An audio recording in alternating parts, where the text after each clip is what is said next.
Kidney সমস্যা, ovarian cyst, নার্ভের সমস্যা, spondylitis, arthritis, high pressure, cancer. Ayurvedic ওষুধের সমস্ত জটিল ও কঠিন রোগের চিকিৎসা করা যায়। কিরালিয়ান পদ্ধতিতে বিভিন্ন রোগের পঞ্চকর্ম করা হয়। পূর্ব ভারতের অন্যতম সেরা আয়ুর্বেদিক চিকিৎসা কেন্দ্র। AKD Calcutta Ayurveda, Birati mini bus স্ট্যান্ডের বিপরীতে।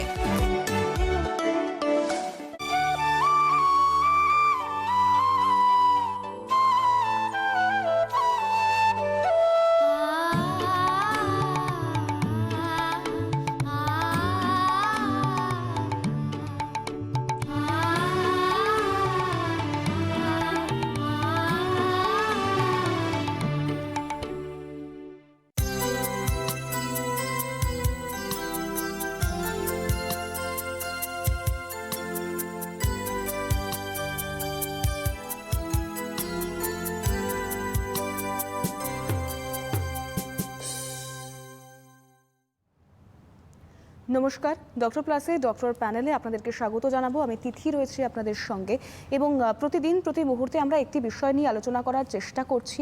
তা হলো এই যে করোনার মতো একটি অচেনা মারণ ভাইরাস, এবং মারণ ভাইরাস এখনও অবধি তেমনই, কারণ যেহেতু কোনো ভ্যাকসিন বা প্রতিষেধক এখনও অবধি আনা সম্ভব হয়নি। চেষ্টা চলছে জোর কদমে, বিজ্ঞানীরা চেষ্টা করছেন, চিকিৎসকরা আপ্রাণ লড়াই করছেন, কিন্তু তারপরে দাঁড়িয়েও আপনি আমাদের মতন যারা সাধারণ মানুষ রয়েছে তাদেরকে অনেক বেশি সাবধান থাকতে হবে, সতর্ক থাকতে হবে, এবং আরও কী ভাবে আপনার সতর্কতা নেওয়া উচিত বা কি প্রয়োজন সে বিষয় নিয়ে প্রত্যেক দিন প্রতি মুহূর্তে আমরা আলোচনা করার চেষ্টা করছি। এই করোনার সতর্ক বার্তা পৌঁছে দেওয়ার চেষ্টা করছি আপনাদের কাছে। তবে অবশ্যই আলোচনায় যাব, চিকিৎসক রয়েছেন তার সঙ্গে পরিচয় সারবো। তবে তার আগে একবার পরিসংখ্যানটা আপনাদেরকে জানিয়ে রাখবো। অর্থাৎ গত 24 ঘন্টাতে গোটা দেশে গত 24 ঘন্টা অর্থাৎ একদিনে আক্রান্ত হয়েছেন 34,956 জন।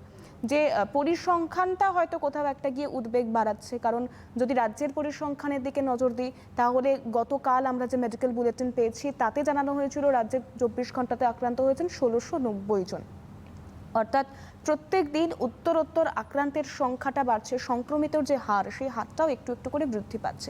আমরা সার্বিক বিষয় কোন পরিস্থিতিতে দাঁড়িয়ে রয়েছি, কি সতর্কতা নেওয়া প্রয়োজন, কিভাবে এগোলে আমরা সুস্থ থাকতে পারবো, স্বাভাবিক ছন্দে ফিরতে পারবো কত দ্রুত, পুরো বিষয়টা নিয়ে আলোচনা করব। আমার সঙ্গে আজকে স্কাইপিতে সরাসরি রয়েছেন আমাদের সঙ্গে চিকিৎসক অরিন্দম বিশ্বাস, এমডি মেডিসিন। ডক্টর বিশ্বাস, আপনাকে অনেক অনেক স্বাগত জানাবো সিটিভিএনে। এবং ডক্টর বিশ্বাস, প্রথমেই যে জায়গাটায় আসতে চাইবো, যে আমরা প্রত্যেক দিন সকাল হলেই একটা পরিসংখ্যান পাচ্ছি বা বিকেল হলেই রাজ্যের তরফ থেকে একটা পরিসংখ্যান পাচ্ছি, এই পরিসংখ্যান কতটা চিকিৎসক মহলে ভাবনার বিষয় হয়ে দাঁড়িয়েছে? দেখুন, সত্যি কথা, সংখ্যা বৃদ্ধি পাচ্ছে, প্রত্যেক দিন লাফিয়ে লাফিয়ে সংখ্যাটা বাড়ছে। এখনো প্রত্যাশার পূরণ আমরা করতে পারিনি। সাধারণ মানুষ এখনো যে অপেক্ষায় আছে কবে একটা প্রতিষেধক আসবে বা কবে একটা দিক নির্দেশ করতে পারবো বা আমরা আলোয় আলোয় দেখতে পাবো কিনা, কারণ এখনো অন্ধকারের মধ্যে আমরা আছি, অন্ধকারে হাতড়াচ্ছি। কবে আলো দেখতে পাবো তার অপেক্ষায় সবাই রয়েছে। কিন্তু এই মুহূর্তে যেটা বক্তব্য সেটা হচ্ছে যে আমাদের পরিস্থিতি এখন যা, চিন্তার জায়গাটাও, পরীক্ষার পরিসর বর্ধন হয়েছে, সেটা বিন্দুমাত্র সন্দেহ নেই। মানুষ চিহ্নিত হচ্ছেন এই রোগে, যারা রোগে আক্রান্ত হয়েছেন, কেউ উপসর্গ নিয়ে, কেউ উপসর্গ দিয়ে, সবাই। কিন্তু একটা জায়গায় অসুবিধা, যেটা আমি চিকিৎসক হিসেবে বারবার বলছি, তো আমরা কটা চিকিৎসা কেন্দ্র আছে সেই অনুপাতে চিন্তার জায়গা, যে আমরা সবাইকে ঠিকমতো সঠিক সময়ে সঠিক চিকিৎসাটা দেওয়ার জায়গায় আছে কিনা সেইটা পর্যালোচনা দরকার। সেইটার কিন্তু বিস্তর আলোচনা দরকার, গভীরভাবে আলোচনার দরকার, এবং একটা জায়গায় আমাদের পৌঁছতে হবে। এর মধ্যে থেকে একটা সমাধান খুঁজতে হবে, যে মানুষকে কিভাবে আমরা আশ্বস্ত করতে পারবো আর মানুষকে কিভাবে সঠিক চিকিৎসাটা দিতে পারবো। এই জায়গাটা আমাদের খুব গভীরভাবে ভাবতে হবে, কারণ নম্বরটা, সংখ্যাটা যা বাড়ছে তাতে একটু চিন্তার জায়গায় আছে। একেবারে ডক্টর বিশ্বাস, আমরা অবশ্যই এটা নিয়ে আলোচনা করব যে সাধারণ মানুষ তাদেরকে কতটা সতর্ক থাকতে হবে, বা যে অসচেতনতার ছবিটা সামনে আসছে সেটা নিয়ে বিস্তর একটা প্রশ্ন রয়েছে সাধারণ মানুষের কাছেই, আমাদের সেই প্রশ্ন রয়েছে। কিন্তু তার আগে আরও একটা বিষয়ের দিকে নজর রাখতে চাইবো। এই যে সংখ্যা বৃদ্ধির কথা আপনি বললেন বা আমরা জানতে পারছি, কোথাও একটা কি সংখ্যা বৃদ্ধির সঙ্গে প্রশাসনিক তৎপরতা, স্বাস্থ্য পরিষেবার পরিকাঠামো এগুলো জড়িয়ে রয়েছে প্রত্যক্ষ বা পরোক্ষভাবে?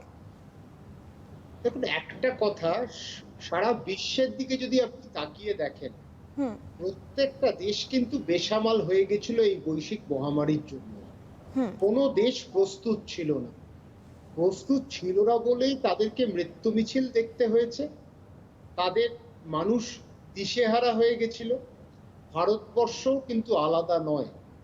ভারতবর্ষের প্রথম থেকেই কিন্তু এই বিষয়ে সবাই বলেছিল যে ভারতবর্ষে ঢুকবে কিন্তু ভারতবর্ষের যা জনসংখ্যা আর ভারতবর্ষের যা ঘনত্ব, এই দুটো বিষয় যদি আমরা দৃষ্টি রাখি, তাহলে কিন্তু ভারতবর্ষ কিন্তু এই রোগে যদি আক্রান্ত হয়, সেটা কিন্তু একটা বড় জায়গায় এবং গভীরভাবে আক্রান্ত হবে মানুষ।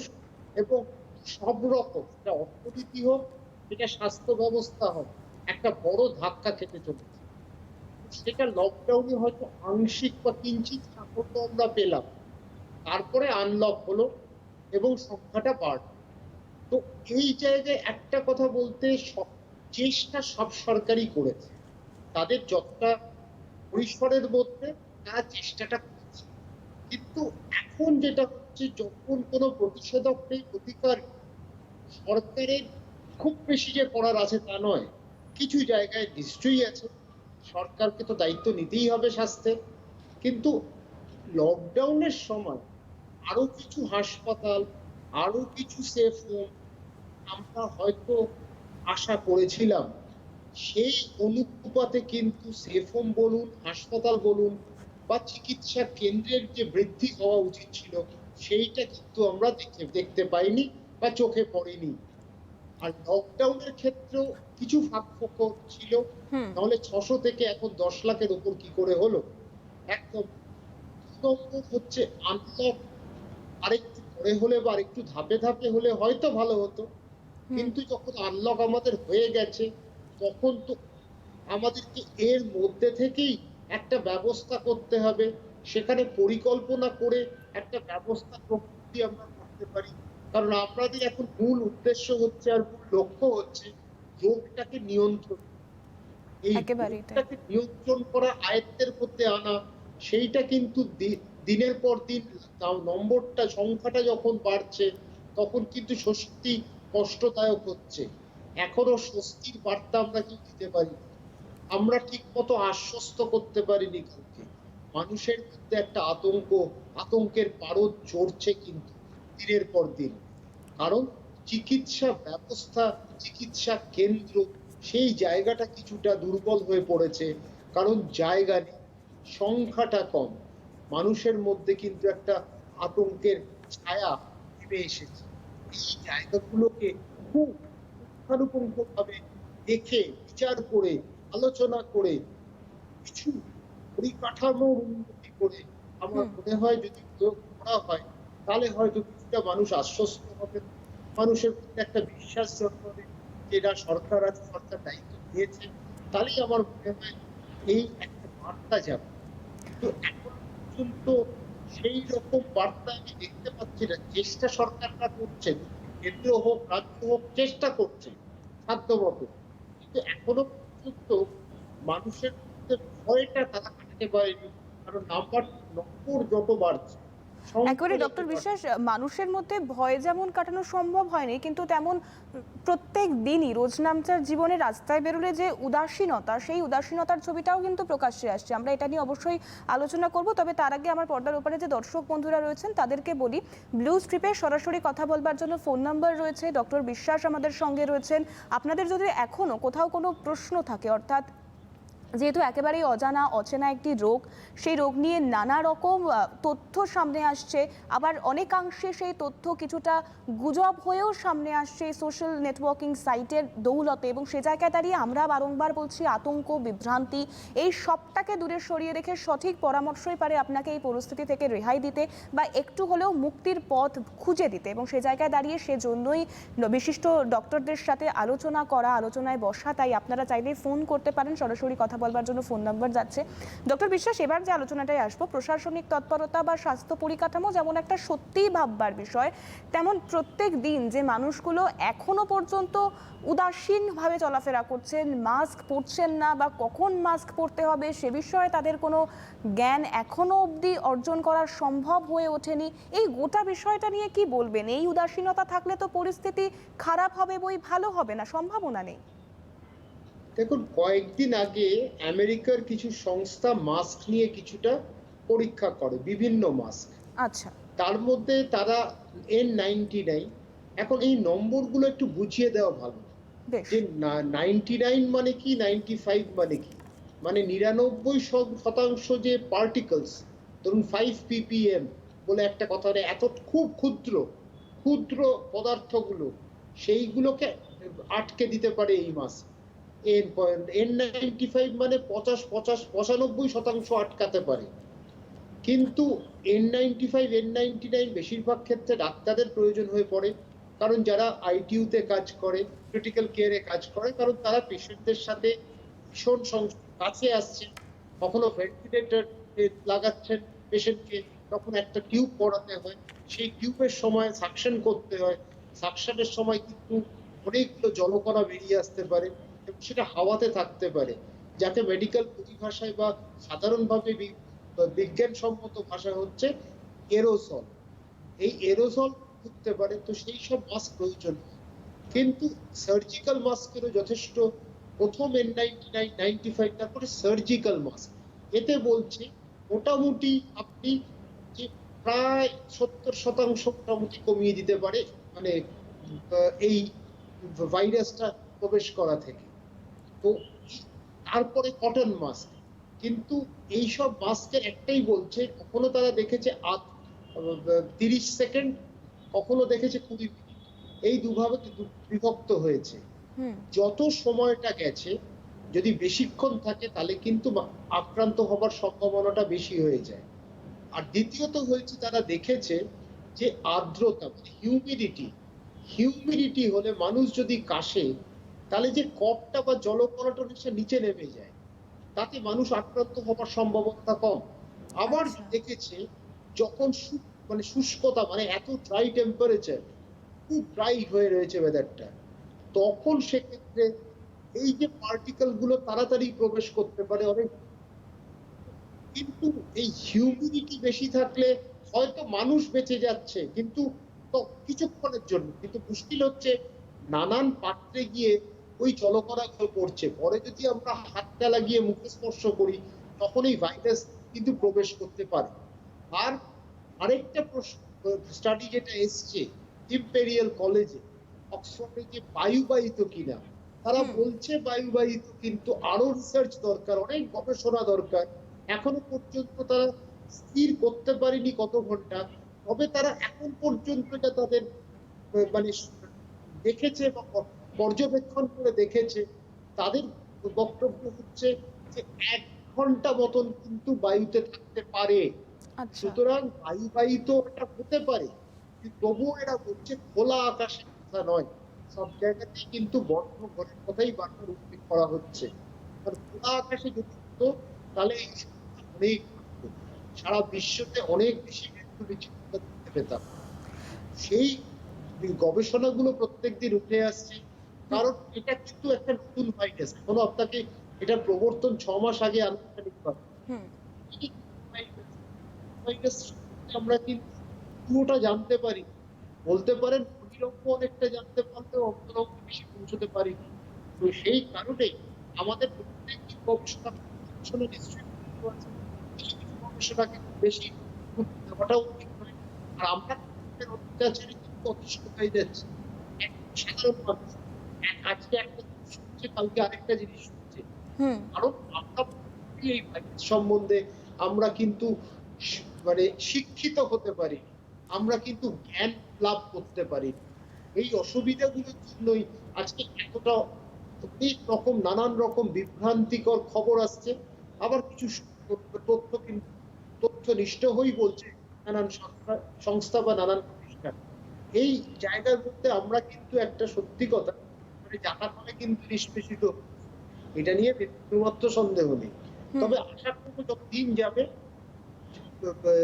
এই ভাইরাস সম্বন্ধে আমরা আরো কিছু জানতে পারবো, চিত্রটা পরিষ্কার হবে, সাধারণ মানুষ বুঝতে পারছে যে মাস্ক কতটা দরকার।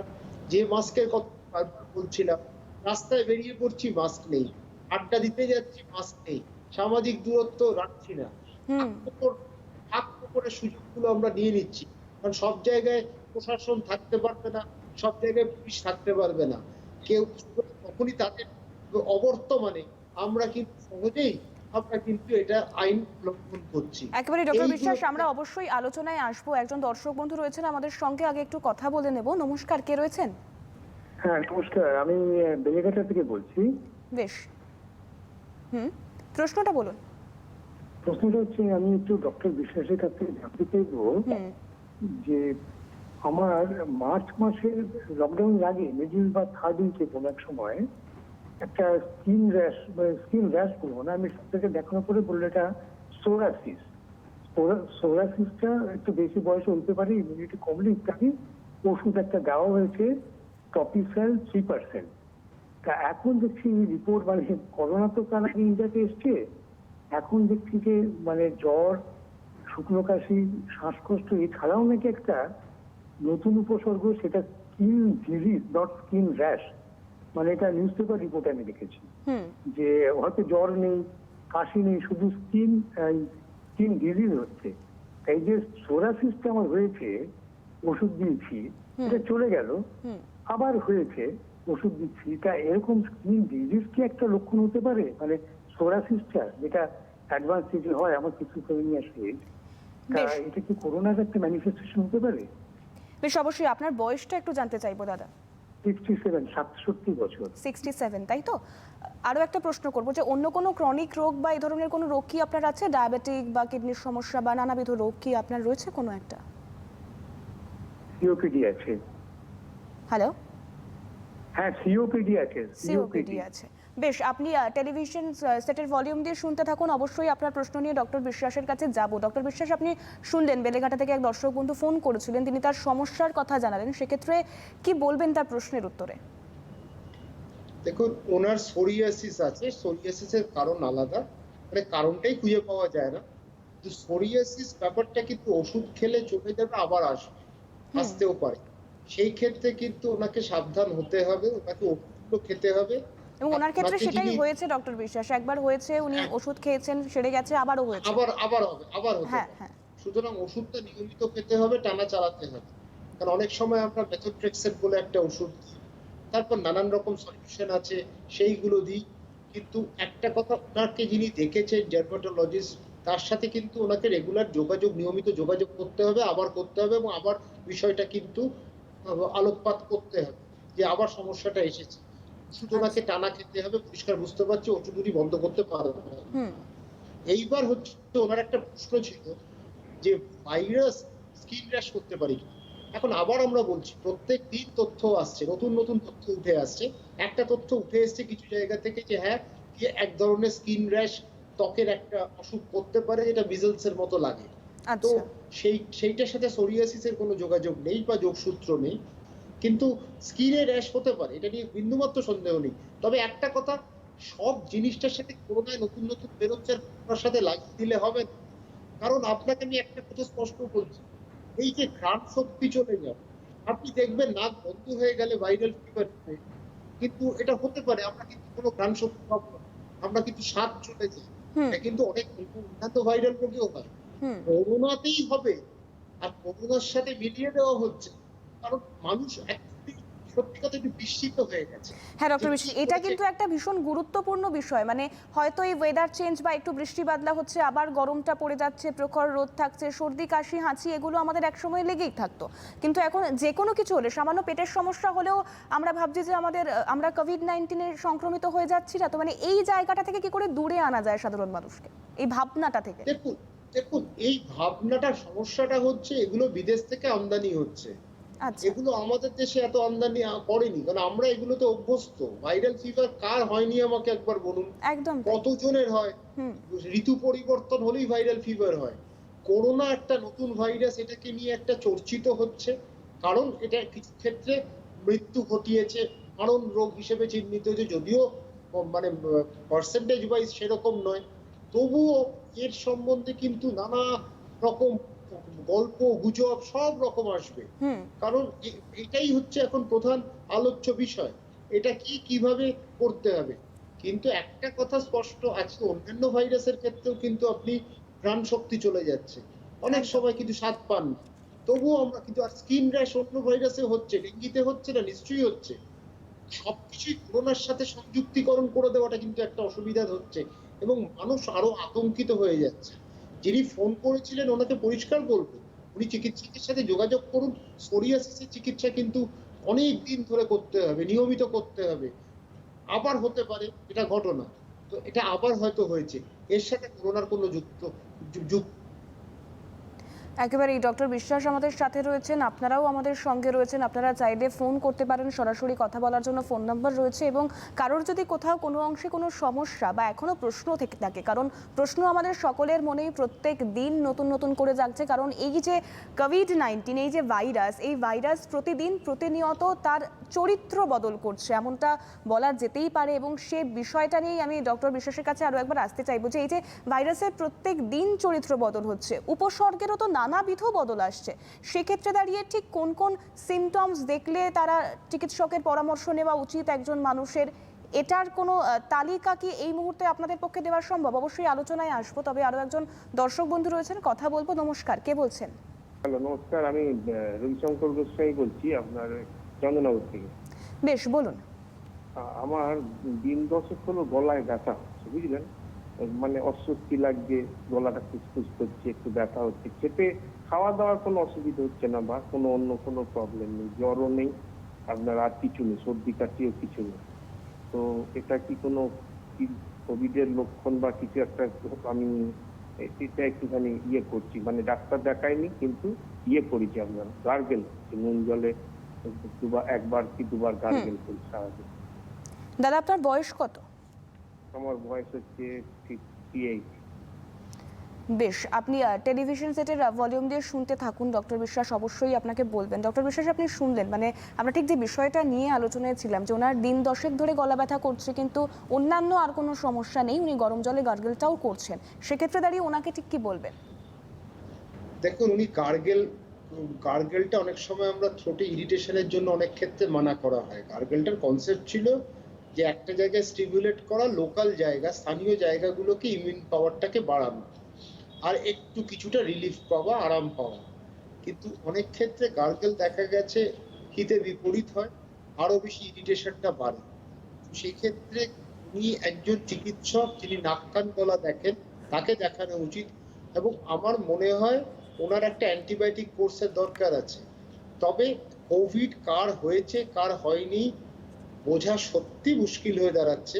এটা আমরা সত্যি বলবো, একেবারে নির্দিষ্ট উপসর্গ দেখে কোভিড বলাটা অসম্ভব হয়ে দাঁড়াচ্ছে। আচ্ছা। যদি দেখছি ভাইরালি মনে হচ্ছে, তাহলে কোভিড পরীক্ষা করে নিতে পারেন।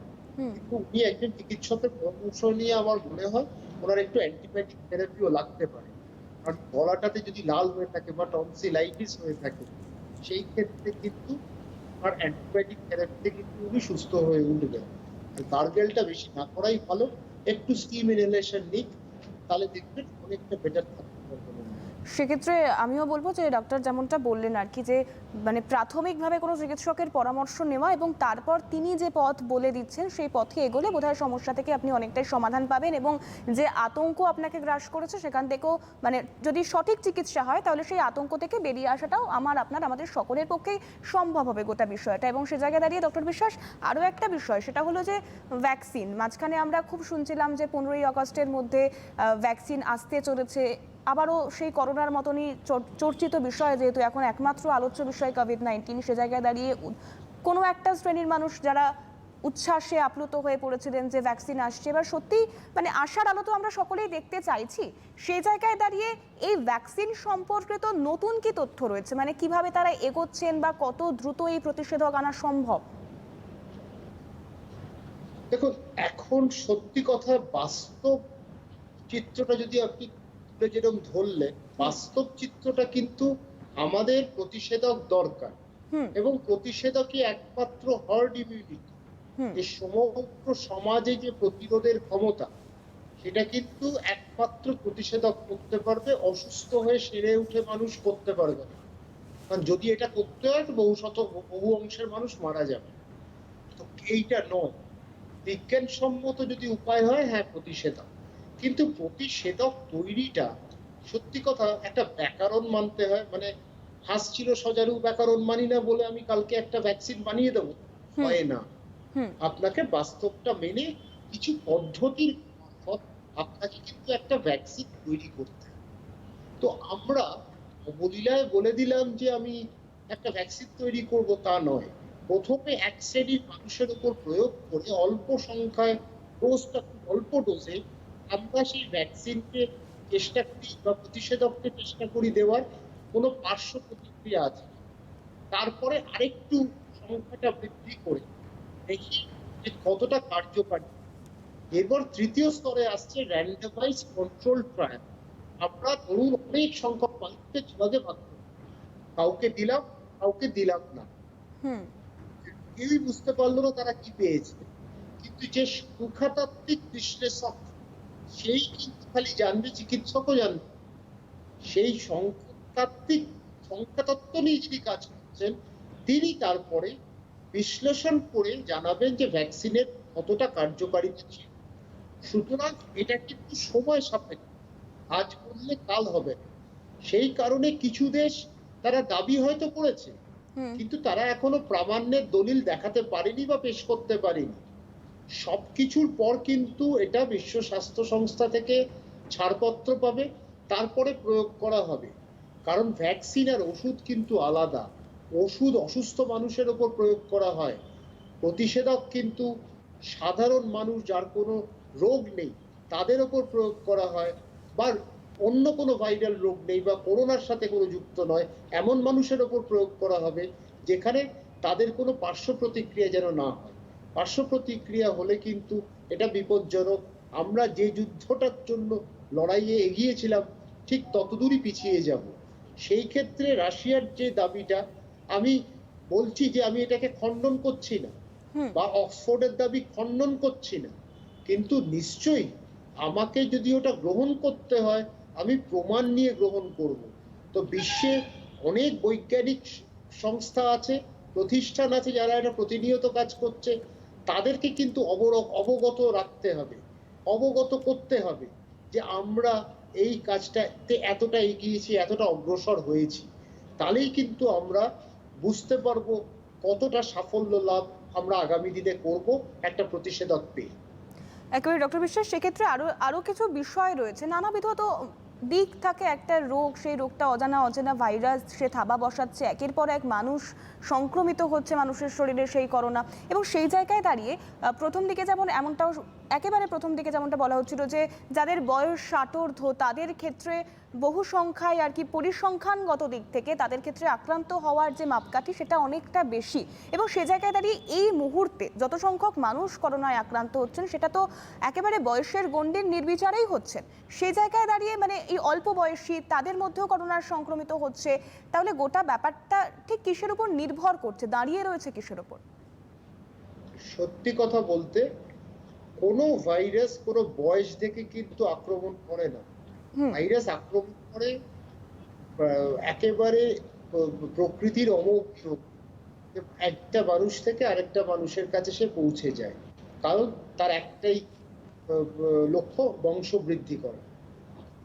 তো এই ভাইরাসের ক্ষেত্রে প্রথমে যেরকম আমরা বলে দিতে পেরেছিলাম, আমরা বয়স্কদের ক্ষেত্রে ভয় কেন? কারণ জটিল পরিস্থিতিটা তৈরি করতে পারে। ওই আচ্ছা। জটিলতা যখন আসে তখন কিন্তু মৃত্যুমুখী হয়ে যেতে পারে সে। এই কারণে 65 বা 60-এর ওপর তখন আমরা একটু চিন্তায় থাকি। শুধু চিন্তায় নয়, আমরা একই সাথে খুব সাবধান সতর্ক হতে হয়, চিকিৎসককে হতে হয়, রোগীকেও হতে হয়।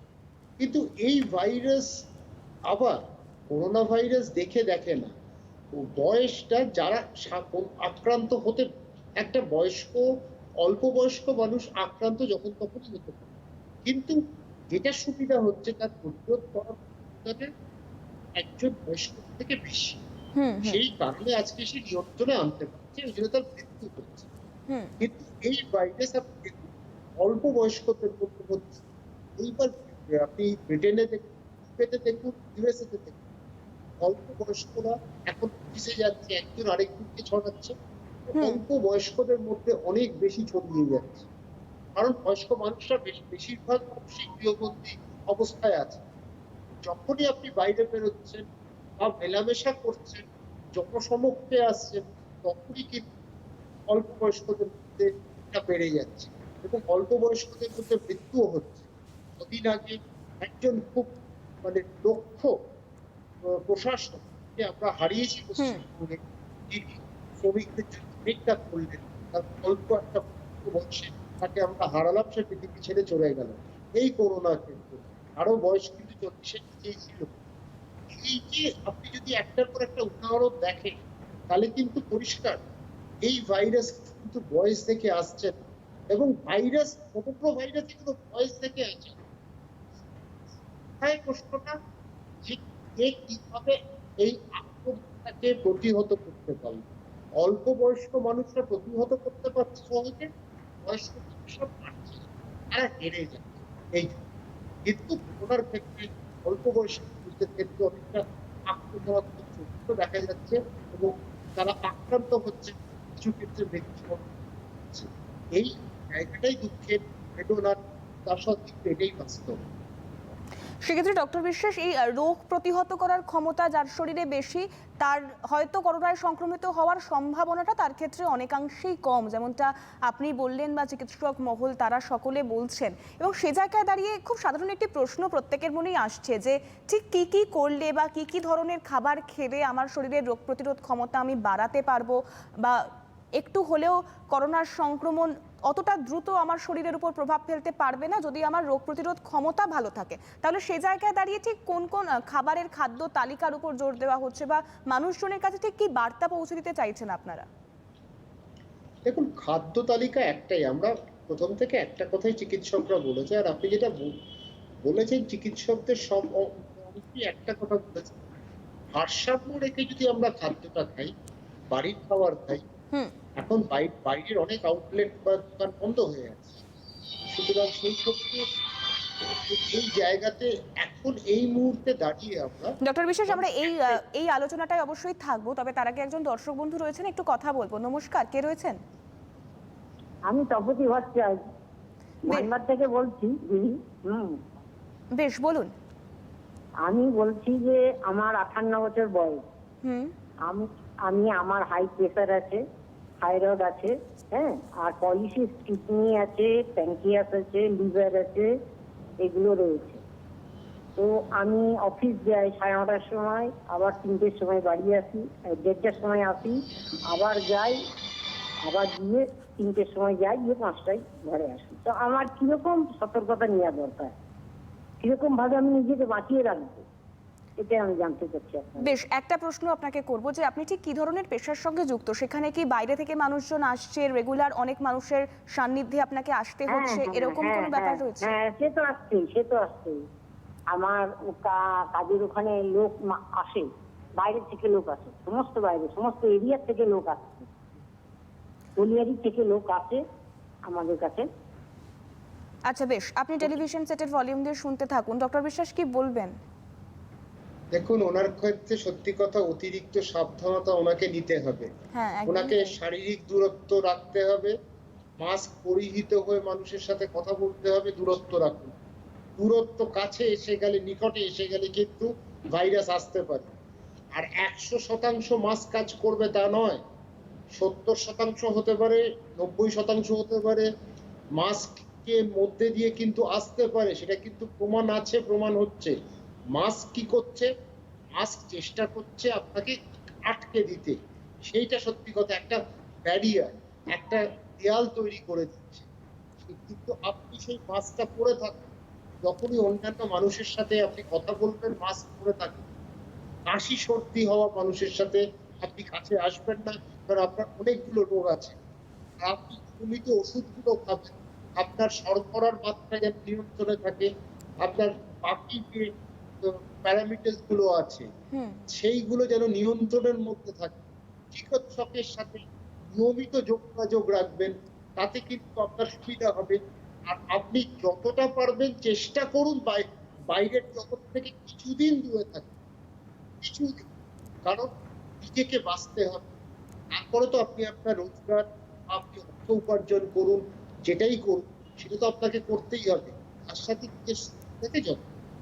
আর খাওয়া দাওয়ার বিষয় যেটা আপনি বলছিলেন, আমরা যদি কার্বোহাইড্রেট, প্রোটিন, ফ্যাট হুম। এই তিনটে ভারসাম্য রেখে খেতে পারি, আমাদের কিন্তু কোনো সুবিধা হওয়ার কথা নয়। আমাদের শরীর যদি শক্তিশালী হয়, আমাদের প্রতিরোধ করার ক্ষমতাও শক্তিশালী হবে সামান্য। আর আরেকটা হচ্ছে, আমরা অযথা মাঝে মাঝে ভাবছি, কিছু বিভ্রান্তিকর খবর পেয়ে আমরা নিজেরা কিন্তু মানে বুঝতে পারছি না আমরা কি করব। হুম। সেই জায়গাতে যেরকম আমরা কি করছি, আমরা বাইরের কোনো মেডিসিন নেই আজ অব্দি যে আপনার প্রতিরোধ ক্ষমতা বাড়িয়ে দেয়।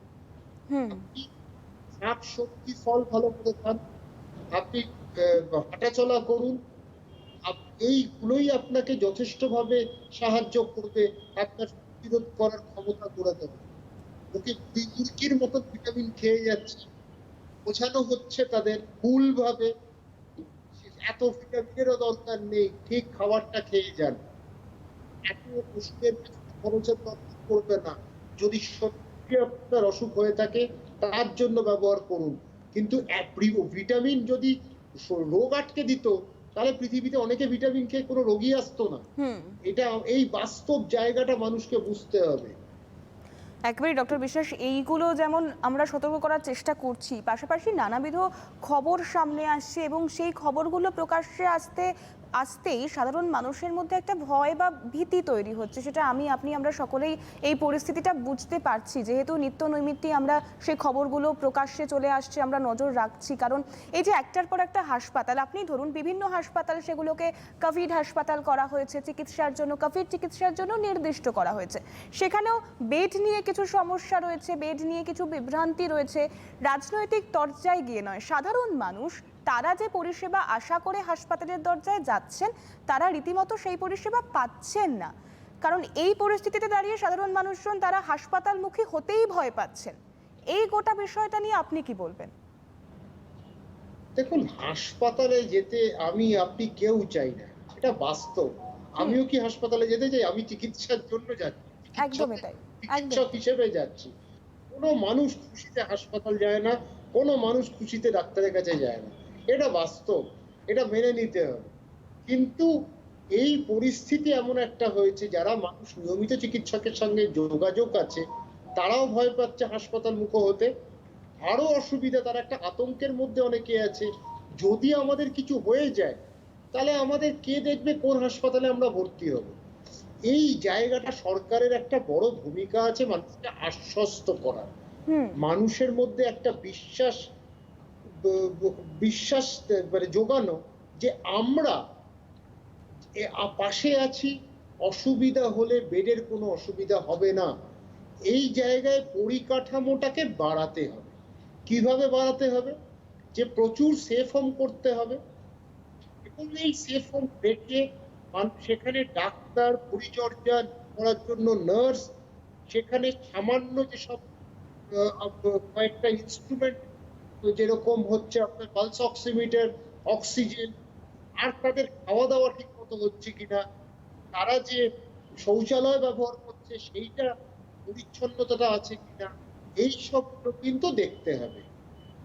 তার কারণ পরিকাঠামো যদি আমরা এই সময় না বাড়াতে পারি, তাহলে কিন্তু উদ্বেগের একটা চিত্র ভেসে আসছে এবং সবাই ভয় পাচ্ছে, ভীত সন্ত্রস্ত হচ্ছে। তো আমার সরকারের কাছ থেকে একটা বার্তা দরকার, যে পরিষ্কার যে মানুষের পাশে তারা আছেন, সঙ্গে তারা আছেন এবং বিপদে তারা আছেন। মানুষ যাতে ভীত সন্ত্রস্ত না হন এবং দরকার পড়লে হাসপাতাল মুখো হন, সেখান থেকে তাদের ফেরানো হবে না। এই যে পেশেন্টকে পিং পং বলের মতন ব্যবহার করা, সেটা কিন্তু অত্যন্ত দুর্ভাগ্যজনক, দুঃখজনক।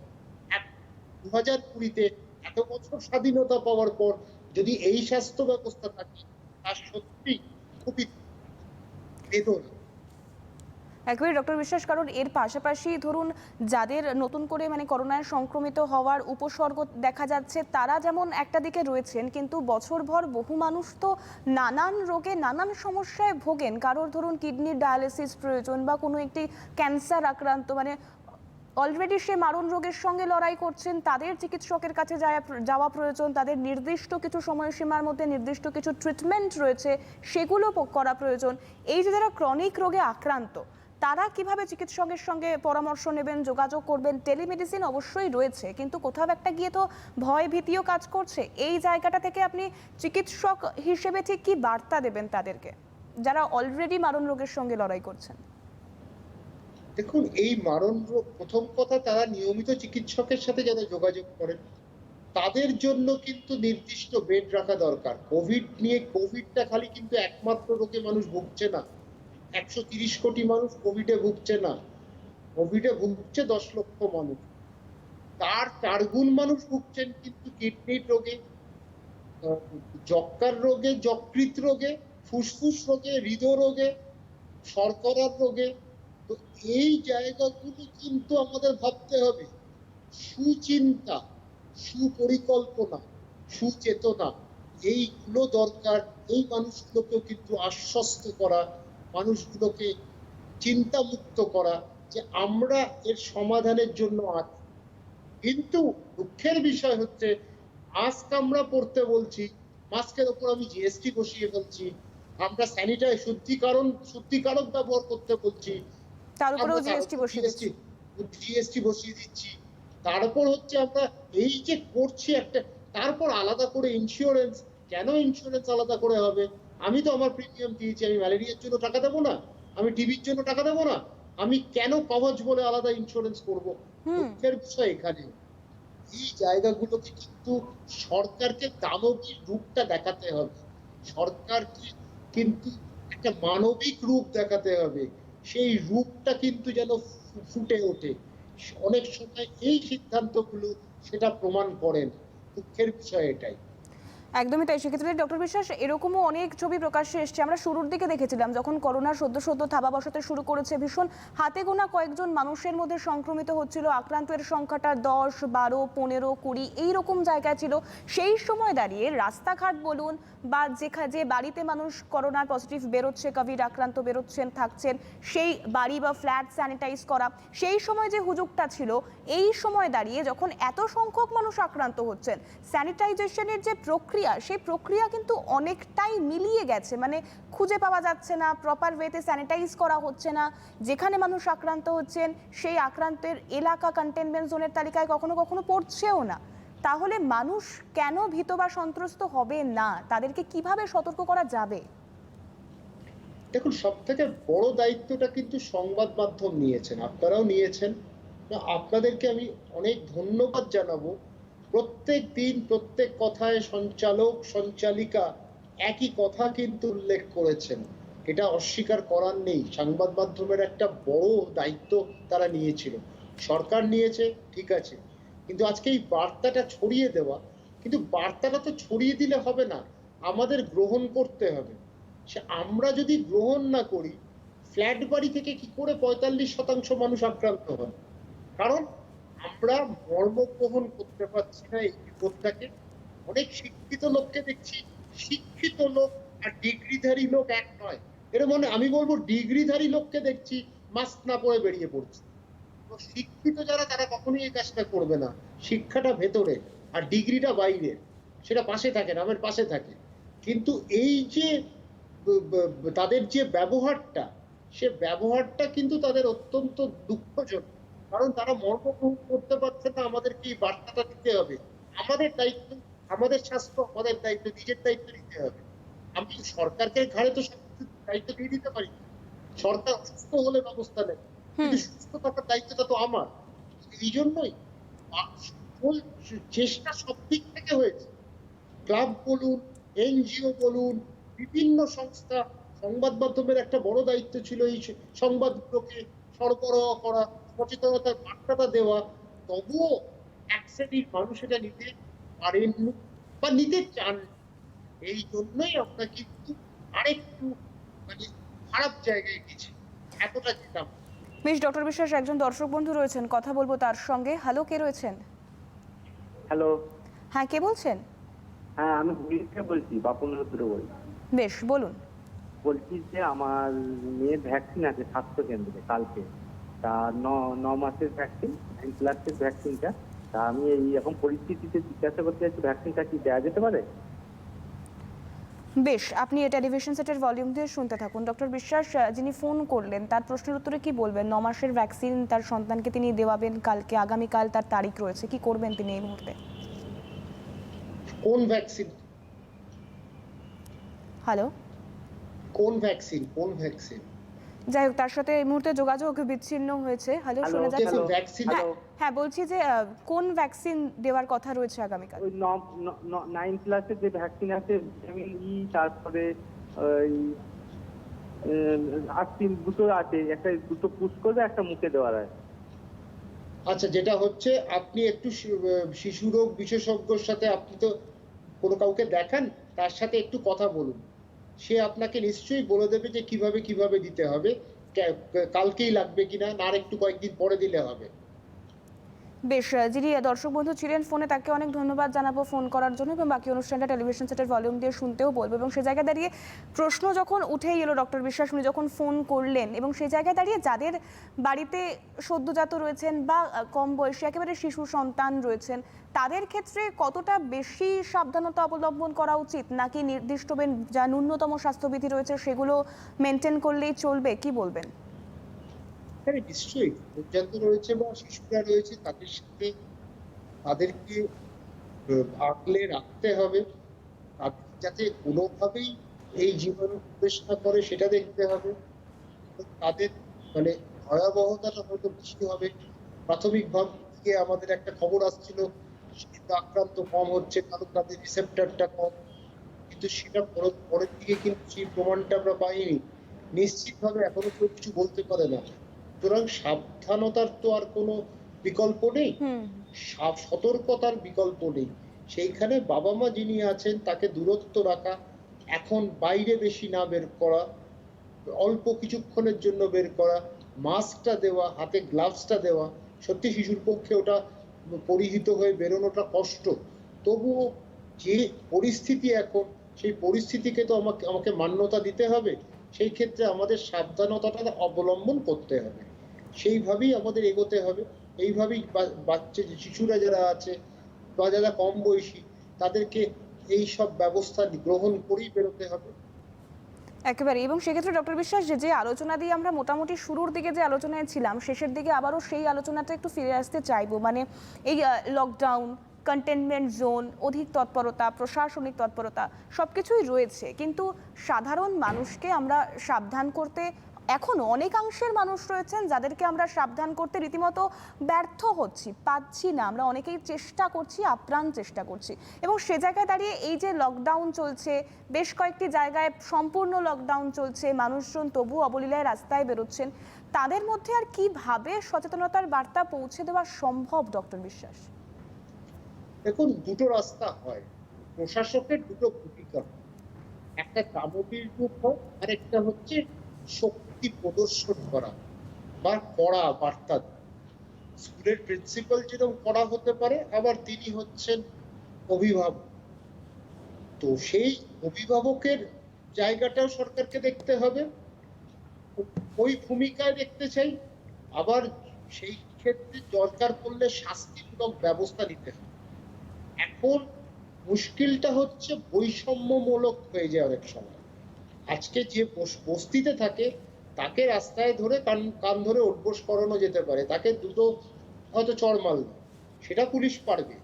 কিন্তু এটাই যখন অট্টালিকায় থাকা যে মার্সিডিজ নিয়ে যাবে কোনো সেলিব্রিটি, তো তাদেরকে কি পুলিশ সেই ব্যবস্থা করতে পারবে? পারবে না, তারা পুলিশকে মেরে দিয়ে চলে যাবে।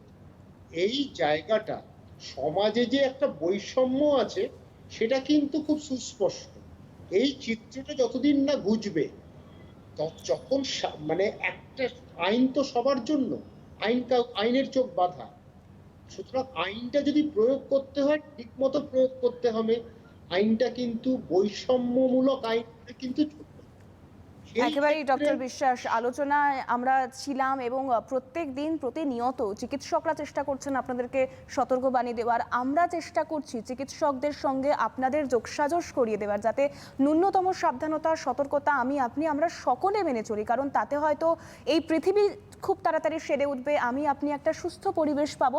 তবে আজকের আলোচনা আমাকে এখানেই শেষ করতে হবে। আমার সঙ্গে ডক্টর অরিন্দম বিশ্বাস ছিলেন, স্যারকে অনেক ধন্যবাদ জানাবো আমাদের সঙ্গে থাকার জন্য, পাশাপাশি আপনাদেরকে ধন্যবাদ জানাবো আমাদের সঙ্গে থাকার জন্য। তবুও অনুষ্ঠান শেষ করার আগে একটাই নিবেদন করব, আবেদন করব, অনুরোধ করব, দয়া করে সতর্ক থাকুন, সচেতন থাকুন এবং সাবধান থাকুন। আজ এ পর্যন্তই, নমস্কার।